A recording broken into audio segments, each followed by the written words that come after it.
Hello, bonjour à toutes et à tous, la team budget. On se retrouve aujourd'hui pour une nouvelle vidéo qui porte sur la gestion des finances dans le couple. D'abord, pourquoi est-ce que je fais cette vidéo? C'est quelque chose qui vraiment m'intéresse beaucoup. Si vous ne le faites pas déjà, n'hésitez pas à vous abonner ici et aussi à aller me suivre sur Instagram où j'en parle souvent de la gestion financière en général, mais dans le couple aussi. C'est premier mois, comme ici, premier mois budget. Sur Instagram, c'est que premier mois. Euh, donc, c'est quelque chose qui m'intéresse beaucoup et je vais vous expliquer pourquoi avec mon histoire de la gestion financière dans mon couple. Et aussi, j'ai récemment eu le commentaire d'une personne qui m'a dit est-ce que vous pourriez un petit peu plus en parler? Et avec plaisir, vraiment, ça me passionne. Il y a aussi Mélissa Risset Budget qui en parle souvent et Budget Jones qui en a parlé dans une de ses dernières vidéos. Et vraiment, c'est un sujet qui me passionne. Donc, c'est le moment. Donc, je vais vous parler de trois fonctionnements de la gestion financière dans le couple. Un, c'est l'égalité.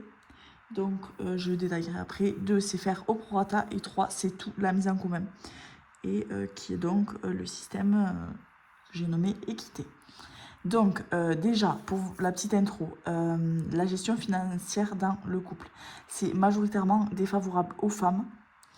Donc, ici, dans la team budget, c'est vrai qu'il y a beaucoup de femmes qui gagnent, enfin beaucoup. Moi, en tout cas, dans celle que je suis, des budgéteuses, il y en a pas mal qui gagnent plus que leur mari. Donc, vous allez me dire, mais non, pas forcément, si c'est moi qui gagne plus, je ne suis pas forcément désavantagée. Mais si, peut-être que si, parce qu'en fait, souvent, nos carrières sont fragmentées avec les enfants, les grossesses, on prend des temps partiels. On est aussi un peu plus sujette à certaines maladies qui font qu'on peut moins travailler. Tout ça, pareil, il y a des podcasts sur la retraite. Je crois que c'est Parlons Cash, si jamais ça vous intéresse. Donc les femmes, on est majoritairement défavorisées dans la gestion financière dans le couple. Du coup, le fait qu'il y en ait un qui ait plus d'argent que l'autre, que ce soit l'un ou l'autre, ça fait une vulnérabilité financière pour celui qui potentiellement aimerait partir en cas de litige ou quoi, et qui aurait du coup moins d'argent pour pouvoir s'en sortir. Moi, j'ai une personne dans mon entourage proche qui était dans une relation très toxique et en fait qui ne pouvait pas partir par besoin financier. Et je trouvais ça vraiment très très triste.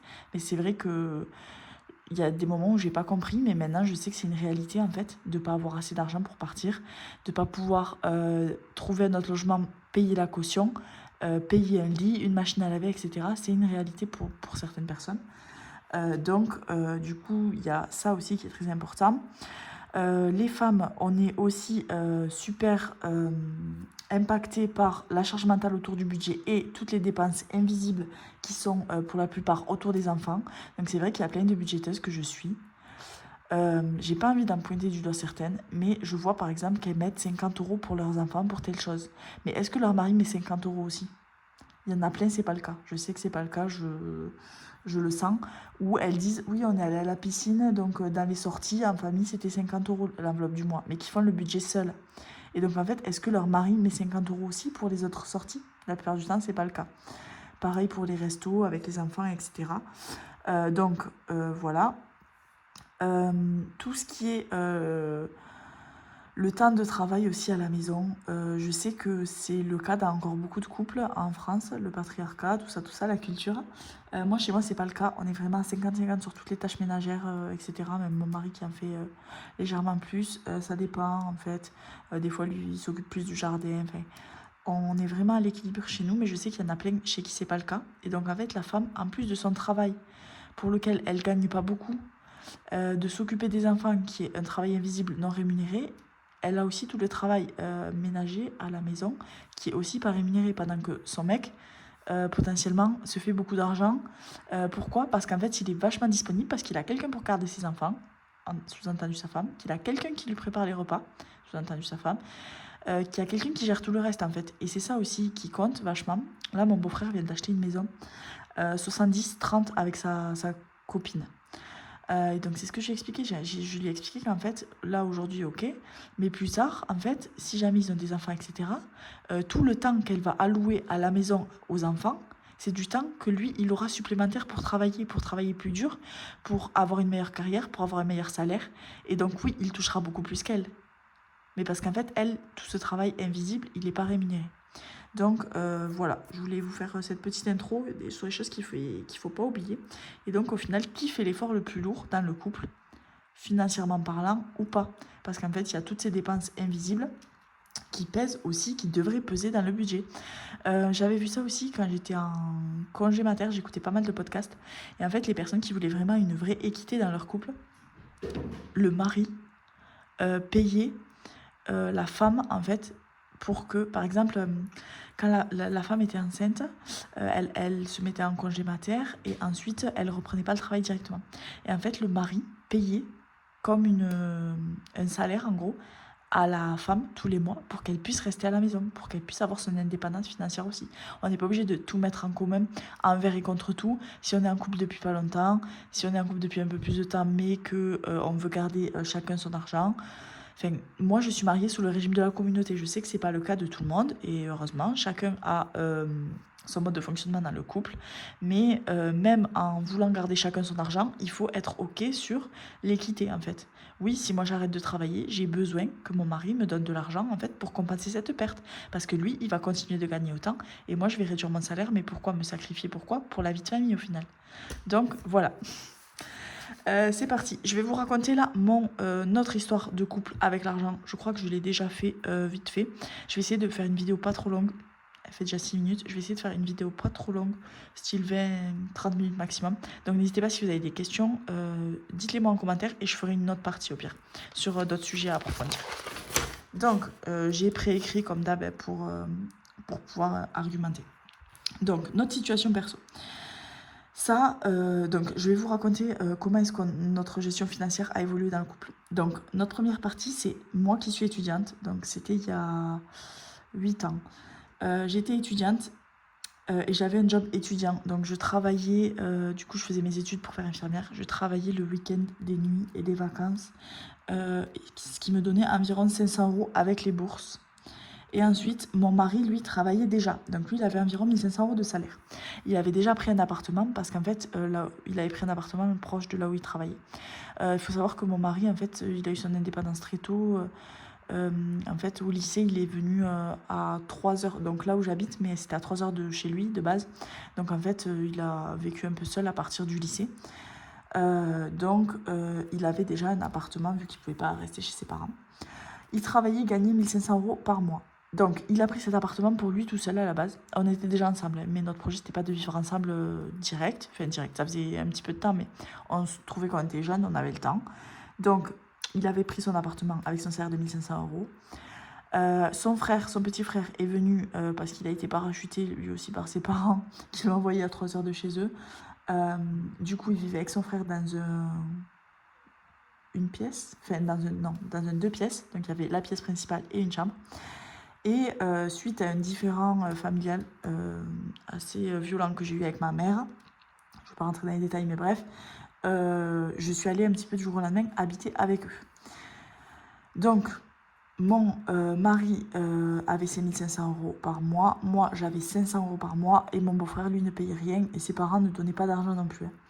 Donc, ce qu'on a décidé, c'est qu'en fait, mon mari payait déjà toutes les charges de l'appartement, et tout ce qui était inhérent à l'appartement, donc électricité, gaz, etc., eau, vu que dans tous les cas, il allait le payer pour lui et son frère. Et moi, en fait, je payais l'alimentation qui était la grosse charge variable. Et ensuite, on se payait chacun nos voitures et nos téléphones, et par exemple notre mutuelle, etc. Ça, on se le payait chacun, nos frais bancaires, etc. Donc ça, c'était la solution la plus simple et logique, vu que moi, dans tous les cas, on ne pouvait pas faire moitié-moitié, et que dans tous les cas, mon mari avait ces charges-là de base. Ensuite, j'ai été diplômée, je gagnais environ 1600 € par mois au début de mon diplôme.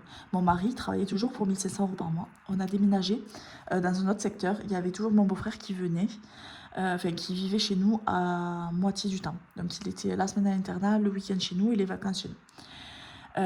Et toujours ses parents qui ne participaient pas. Bon, ça c'est notre sujet, mais bon, bref. On va pas revenir dessus. Donc on déménage, on augmente notre niveau de vie vu qu'on a plus d'argent. On ouvre un compte joint et on se dit toutes les charges de la maison, c'est le loyer, donc c'était 450 € notre loyer. Le reste, franchement, j'ai pas d'ordre d'idée parce que je gérais pas mon argent, donc je savais pas combien je payais de quoi. Mais en gros, je crois qu'on en avait pour 900 €. Donc on mettait 450 € chacun sur le compte joint, tout ça se prélevait Et tout le reste, c'était en perso. On faisait aucune épargne pour rien du tout. Notre facture d'eau, même notre facture d'eau, on ne l'approvisionnait pas, alors que c'était 2 fois par an. On l'a payé le mois de la facture d'eau, on mettait un petit peu plus chacun. On gérait déjà pas notre argent chacun. Mon mari, je pense, un peu plus que moi. Mais moi, vu qu'en fait, pendant longtemps, j'avais pas beaucoup d'argent et lui beaucoup plus, j'avais un peu ce sentiment de privation. Donc quand j'ai eu mes premiers salaires, vraiment, j'ai cramé. Donc aucune épargne, aucun fonds, aucune anticipation des dépenses. On était à peu près égalité en tout point parce qu'en fait, on avait presque les mêmes salaires. Donc au final, notre reste à vivre, c'était presque le même. On était beaucoup à découvert, mais bon, parce qu'on ne savait pas gérer notre argent. C'était pratique, mais ça créait quand même des écarts, vu qu'on n'avait pas exactement le même salaire. Et surtout qu'on n'anticipait rien, donc c'était un peu la cata. Ensuite, on a acheté notre maison, donc ça c'était en 2020. On a vraiment augmenté nos charges, donc on est passé d'un loyer à 450 à un loyer à 700. Enfin, un crédit à 700 euros. D'ailleurs, avant d'acheter notre maison, notre banquier, qui était un ami à nous, nous a dit il faut que pendant 4 mois, vous tenez à carreau, pas de découvert, sinon ça ne va jamais passer. Donc on s'est tenu à découvert. Ce qu'on a fait, c'est qu'on a mis un peu d'argent de côté et pour combler notre découvert pendant 3-4 mois pour avoir le crédit. Donc on avait vraiment envie de stabilité financière. Moi, j'ai changé de travail. Donc on est passé au prorata parce que je gagnais vraiment beaucoup plus que lui. Donc c'était 1900 euros, c'était mon salaire minimum. Je travaillais de nuit, donc j'avais plus dans les 2000, un peu plus de 2000. Et du coup, lui, il avait toujours 1600 euros. Donc en fait, il avait 1500 euros par mois. Plus, il avait 2 primes exceptionnelles, donc une de 6000, une de 1000. Et en plus, lui, il faisait du rugby et il était payé 300 euros par mois, je crois. Donc en fait, au final, on avait à peu près les mêmes entrées, mais du coup, on voulait vraiment faire au prorata de nos revenus réels. Y compris, en fait, ce qu'on faisait, c'est qu'on gardait les primes pour s'acheter des gros trucs, ce qu'il ne faut pas faire. Et ensuite, on faisait au prorata de nos salaires. En gros, les primes, c'était du bonus pour tous les deux. Pour acheter les cadeaux de Noël aussi, vu que ça tombait en novembre et qu'on n'avait jamais d'argent. Donc, on est passé au prorata. Donc, proportionnellement à nos salaires, on mettait sur le compte joint la même somme. Enfin, une somme différente, pardon. Du coup... le problème, c'est qu'en fait, le plus gros salaire, il était toujours avantagé. Parce qu'il avait beaucoup plus de capacité d'épargne. Parce qu'au prorata, si moi je mettais 1300, mais que lui mettait 1000... attendez, j'ai pas les chiffres en tête. Mais si au prorata, je mettais 1200 et qu'il mettait 1000, au final, moi, il me restait quand même 700 et lui, il lui restait que 400. Donc voilà, ça c'est à peu près les chiffres que je pourrais dire. Donc moi, j'avais quand même une beaucoup plus grosse capacité d'épargne que lui. Donc c'était toujours pas égal. Et ce qui nous a vraiment réveillés, c'est le mariage et les enfants. Donc on a encore beaucoup plus augmenté nos charges avec les enfants. On s'est mariés, donc dans tous les cas, on a choisi de se marier avec le régime de la communauté, donc on allait tout mettre en commun. On a enfin commencé les enveloppes budgétaires, c'était sur le même timing, et mon mari a arrêté de travailler, donc on a eu une grosse perte de salaire. Enfin, on a eu une perte de revenus, mais on a augmenté nos charges. Donc c'est ça qui nous a fait dire qu'il faut qu'on commence les enveloppes parce que c'était vraiment trop le bazar. Donc on a cherché la méthode la plus équitable et celle où il y a 0 secret, 0 conflit, 0 triche. Parce que chez moi aussi, ça a vraiment été un sujet de discorde avec mon mari. Je suis pas honte de le dire. En fait, toutes les méthodes d'avant, depuis qu'on fait les enveloppes, toutes les méthodes qu'on a essayées avant, on était toujours là, mais tu payes plus, je paye plus, moi j'ai payé ça, toi t'as pas payé ça, etc. On faisait tout le temps des calculs d'apothicaire dans notre tête, notamment quand mon beau-frère vivait avec nous, parce qu'en fait, je comprenais pas pourquoi on devait nourrir 3 personnes, alors que moi j'avais pas, enfin en gros moi j'étais en couple avec mon mari, pas avec son frère, et donc en fait on devait tout lui acheter, ses fournitures scolaires, la bouffe, sachant qu'il avait 16 ans et qu'il mangeait comme 10. Style, j'ai acheté 8 yaourts.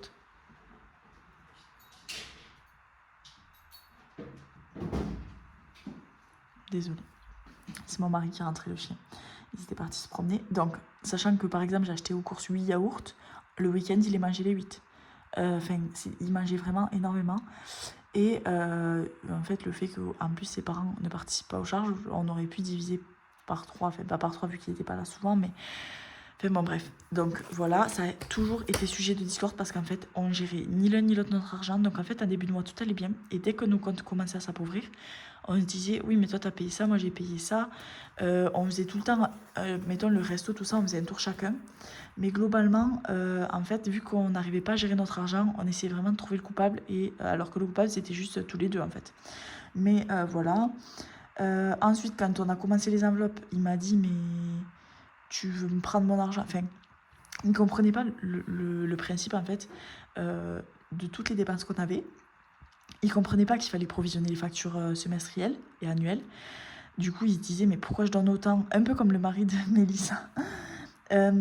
Pourquoi je donne autant alors qu'il n'y a pas besoin ce mois-ci de autant? En gros, ça a été vraiment très très conflictuel pendant très longtemps. Et même maintenant, avec les enveloppes, ça arrive qu'ils ne comprennent pas pourquoi. J'ai dit, par exemple, là, on est au mois d'août, la fin août, le 23 exactement aujourd'hui. D'ailleurs, ma vidéo budget arrive très bientôt. Ouais. Il ne comprend pas, par exemple, j'ai décidé en fait de ce mois-ci, pardon, de faire une semaine blanche. Il ne comprend pas pourquoi on doit faire une semaine blanche. Pour lui, il a l'impression que je le prive de manger. Mais je ne le prive pas de manger, en fait. Je lui explique que juste nos efforts, c'est pour, par exemple, les vacances au ski. Le ski, c'est quelque chose qu'il adore, qui est très important pour lui. Donc, en fait, il a ce sentiment, j'ai l'impression que je le prive un peu et que c'est moi qui gère l'argent. Mais il est très, très, très reconnaissant et il me remercie tout le temps. Il me dit, franchement, tes vidéos, oui, ça prend du temps, etc. Le budget, t'es un peu trop à cheval sur les catégories des fois. Mais finalement, les bénéfices, ils sont tellement fous que je peux que te remercier. Parce qu'en fait, on est passé de, je vous avais dit, 1 500 € découverts à 3 500 € d'épargne en un an. Enfin, donc, les résultats sont là, on ne peut pas nier. Donc, du coup, voilà, c'est notre méthode, vraiment, zéro secret, zéro conflit, zéro triche. On met tout l'argent en commun. Je vais vous montrer mon fonctionnement. Je vous les refais là. Pareil pour les anciennes, vous le connaissez déjà, mais je remonte. Donc, nous, comment ça se passe? Nos revenus, c'est le salaire de mon mari, mon salaire, j'ai 2 salaires moi, et la CAF.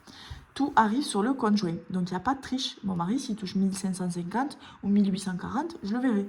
Pareil pour moi. Vu que c'est un compte joint, on a accès à tous les chiffres. Une fois que cet argent est sur le compte joint, on se reverse chacun 200 € sur nos comptes bourse banque, sur nos comptes perso. Avec ça, mon mari se paie, lui, une assurance vie. Il a un compte Hello Bank avec lequel il se paie le coiffeur tous les mois. Sur son compte bourseau, il a ses prélèvements et il a aussi des enveloppes sur Sumeria. Ces enveloppes perso, c'est sport, licence du sport, santé et cadeaux. Ça, c'est ces enveloppes perso parce que on se paie en perso les cadeaux pour nos familles, pour nos parents, nos frères et sœurs, nos amis. Voilà.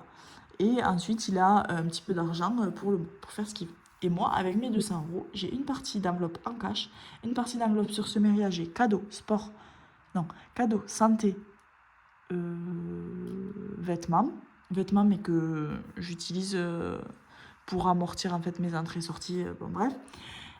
J'ai une enveloppe Hello Bank qui est mon enveloppe CB, donc 20 € dans le mois en carte bleue à utiliser. J'ai tous mes prélèvements sur Bourse Banque et j'ai aussi un livret A où j'ai de l'argent de côté. Et lui aussi, il a un livret A. Je n'ai pas spécifié. Donc, l'argent arrive sur le compte joint, on reverse chacun 200 € et ensuite on utilise 3 400 € pour notre budget commun. Tout ce qu'il y a au-dessus de ces 3 800 €, du coup 3 400 plus ces 200 € là, ça va en épargne automatique. Donc, soit dans un fonds d'urgence, soit actuellement c'est pour le ski. Et il y a aussi les tickets resto de mon mari, ça c'est une petite nouveauté, mais du coup ça va aussi dans notre gestion commune. C'est pas mon mari qui s'en sert par exemple pour manger au travail le midi.